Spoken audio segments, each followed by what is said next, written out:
नमस्कार दोस्तों, मैं हूं रुपेश भारती और आप देख रहे हैं मेरा यूट्यूब चैनल। अगर मेरे चैनल पर नए हो तो मेरे चैनल को सब्सक्राइब करें और बेल आइकन घंटे को दबाना ना भूलें ऐसे ही इंटरेस्टिंग वीडियो देखने के लिए। तो दोस्तों, मैं आपको ले आया हूं सिया देवी जो मंदिर, बालोद जिला का प्रसिद्ध मंदिर है सिया देवी मंदिर। उसके जो जंगल है, आज मैं आपको ले चलता हूँ सिया देवी मंदिर।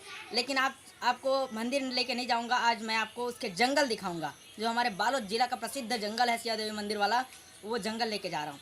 तो आइए दोस्तों, हम लोग चलते हैं। कहीं जाइएगा नहीं, बैक कैमरा से दिखा रहा हूँ आपको जंगल।